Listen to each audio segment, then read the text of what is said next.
Hello friends, so dito karoy welding machine, so Greenfield. Karon makita nyo mga friends na nag-andar na siya. Ang atong gi-replacean mga friends kay kani issue ni is no power, so remove the regulator IC from the board, so no power upon checking the supply. So ang kaning regulator mga friends naa ni siya na locate kana na wala siya nga IC, so gidala sa tagiya dire no power, di ko no function. Di natong gi-check ang output, so kana diha kana output na niya walay power, so timing na atay IC CC IC natay IC, so ni goods na mo na siya, ni power na siya. O atong pistiran daw og nabay voltahe ni o naka DC ang atong pistir.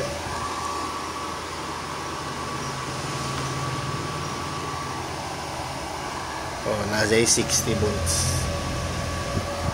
Ay 60 volts. So but pasabot okay na siya. So pag testing perniro, so na ay sud ang filter na AC ni na DC ni sud na AC, pero walay output dire sa iyang secondary. So muna atong i-replacean kana siya nga AC mo na sa likod. So mo na mga friends, para goods na ang atong inverter.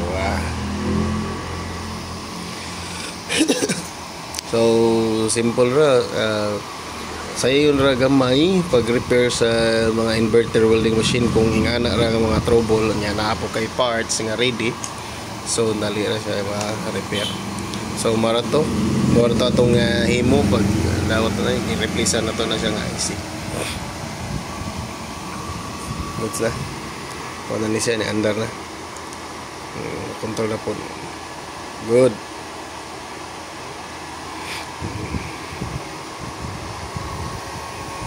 Andar kayo ang asuhan na sa mower. So sige guys, thank you for watching. Wala tayo akong update sa ato ang channel.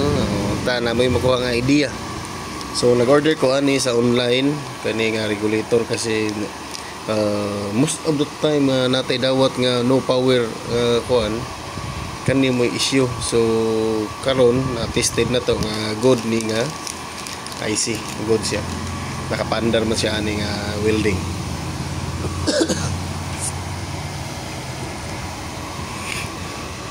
Yan.